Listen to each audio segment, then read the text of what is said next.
In this video, you're going to see my transition to the new equipment continue, and while there are flashes of progress, I lost my head in this one and mistakes, lots of them unfortunately, were made.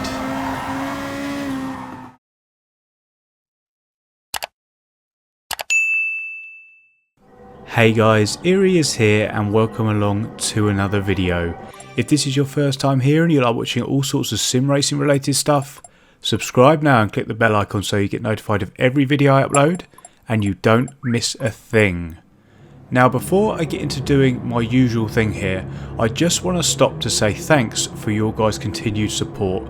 I was actually reasonably anxious about releasing the last video, but mainly that was because people expect excellence all the time, and when things don't go quite so well, people usually let me absolutely have it in the comments. But on this occasion, rather than abuse, I got some overwhelming support, and absolutely tons of it.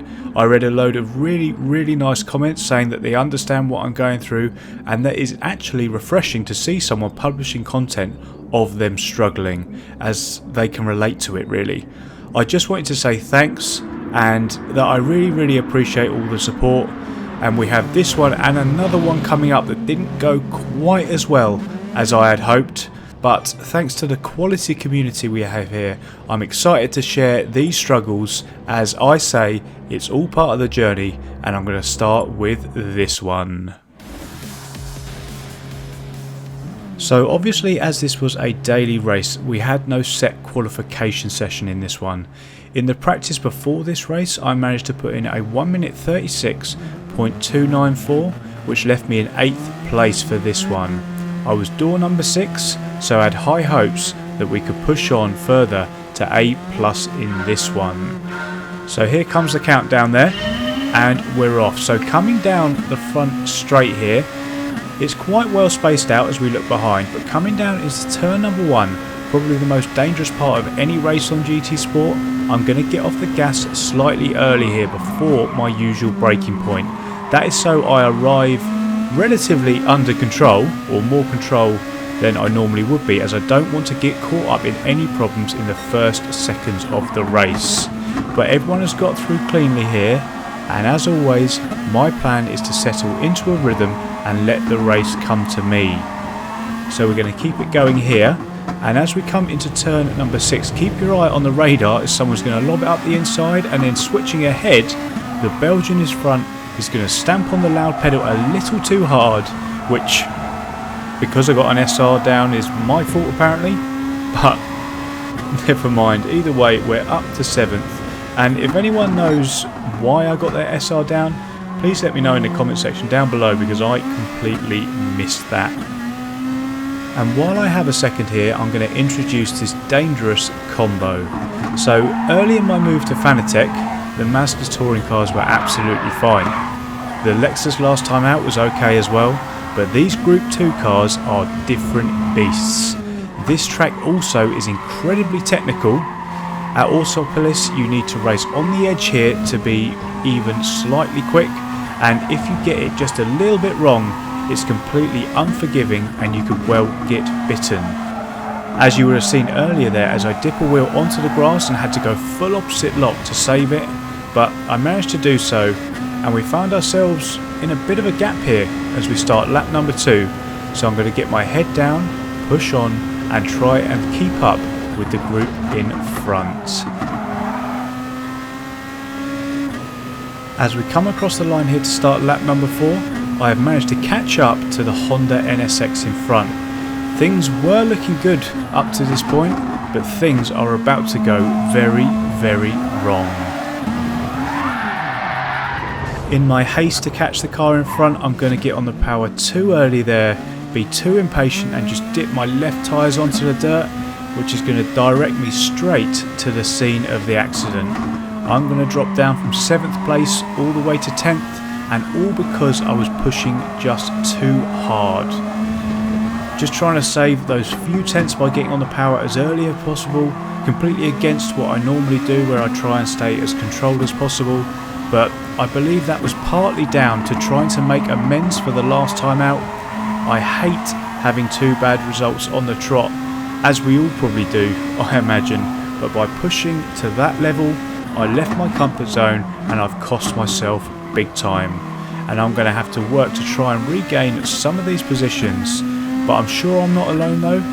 I've seen plenty of people do it, so I'm sure some of you out there would have done the same, but for now, I'm going to get my head back down here and try and catch up with 7th, 8th and 9th up in front.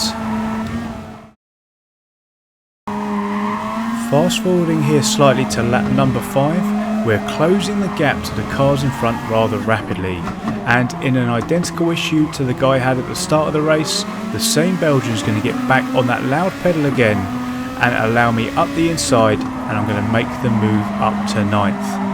And this is what I mean about these cars. That was a prime example. They will just bite you in the backside if you are not careful when applying the throttle, especially with these tyres, which are becoming rather second hand now. This is a 1 lap race, I should mention. No fuel required here, but a change of boots definitely is, which I'm going to be doing so at the end of lap 6. As we just about finish lap number 6 here, I'm preparing to come in now. The yellows are out, check this one out. Up ahead, the Brit, I believe, has got the entry into the pit lane wrong and is reset Bathurst style back onto the start-finish straight, meaning he'll have to go round for another lap. At least I'm not the only one having a bad time here today, and whilst that was going on, I came in extremely hot into the pit lane, got myself some new boots and came out in 9th place. Coming into lap 1 here, I'm going to get caught out by the Italian, give him a whack up the arse for his troubles. Thankfully it didn't harm him too much though. I gave him a quick flash by way of an apology, so apologies to you my friend. It was, as you can see, just a bit of incompetence from me rather than anything malicious, and we continued on with our outlaps. Coming to the end of lap number 7 now, moving on to lap number 8, I am right with him, and I want to get past here and get a move on to try and recover the places that I lost earlier thanks to that spin.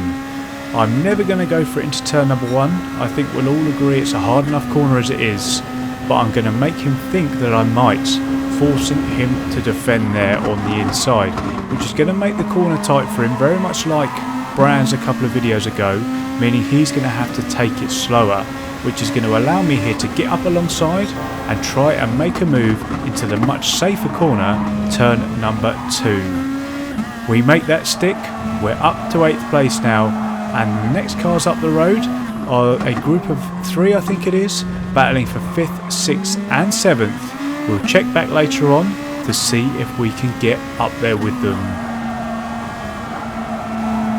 Rejoining the action here on the next lap, we are up and with them. They are battling and pushing hard. As you can see, the German there is taken to the grass and the guy ahead of him has a penalty, which will be interesting when he needs to serve it as we come out of this tight corner here. It should bring them all closer to me here. We've also got the heavy-footed Belgian, who I thought would be the one to make the mistake here, but he's not going to be. Look at the guy in 6th here. He's going to get on the loud pedal, get on the grass, go off the track and then come back on and wipe out the German in front, allowing us to sneak up the inside and back up to 6th, which is actually 1 place above where we were before the first spin and on target to finish where our door number indicates we should. We also encouragingly know Jim Bob's history up in front. His rear tyres are going to be absolutely cooked the way that he applies that throttle, so if we can pressure him, 5th, amazingly, after everything that has happened in this one, could be on the cards. But as you're probably going to anticipate, that dream was short-lived. In an identical mistake to the one that I made earlier on in the race, I find myself on the grass and into the Armco again. After all that hard work trying to recover from the first spin, well, it was all for nothing, as we drop all the way down to 14th. Absolute nightmare again. 2 bad races in a row now. But looking to the positives, the only real positives here are the cool Chupa Chups livery that I found and the fact that I'm getting more and more used to this wheel and pedals. As I use it more and more, I start understanding more things about it. So I sorted out the dead zone issue that I had last time, so now I can rest my foot on the pedal without applying that super sensitive brake. But that aside, there is something else I've learned from the force feedback, and there is something new with this bit of kit from Fanatec, which is to do with understeer. With my previous setup, I could turn left or right as hard as I wanted and I would have no idea, other than the fact I wasn't turning, that I was sliding and scrubbing my tyres across the track. Well, those days are over. With this new wheel, when the front end loses grip, I can feel it in the wheel. It really helps with managing the tyres, as I can identify when I am scrubbing them, causing wear and just pushing them too hard, which allows me to manage them, meaning that they will be better for longer. As I completed the rest of this race, I made up a couple of places. The Belgian you would have seen binned it yet again, promoting me to 13th. I must thank him actually for being the only person at that point who had messed up more than me in this one. I then went up to 12th as an Italian found himself in the gravel at turn number 1 on the final lap, but by this point my head had completely gone and I still had just about enough time to squeeze in one more mistake, taking the crown of the driver who made the most mistakes off the Belgian. So coming into the final section of the final lap here, I thought one more spin won't hurt. I run wide and round I go, dropping myself behind the Belgian and the Italian we passed earlier, and as I come across the line, the Brit behind us just smashes into the wall for good measure, and I come across the line to bring home an incredibly disappointing 14th place. As we divert over to the driver rating and safety ratings, I don't really need to diagnose that one for you. It is pretty clear what my issues were in that one. I just need to get back to being more consistent, stop losing my head and leaving my usual strategy. Pushing just way too hard here hasn't done me any favours at all. But here's the damage to my driver rating. Again, no analysis required, and I'm going to end this one here, guys. So that's the end of the video, guys. If you enjoyed the video, please do hit that like button and make sure you're subscribed if you haven't already. Thanks again so much for watching, and I will see you guys in the next one. Cheers.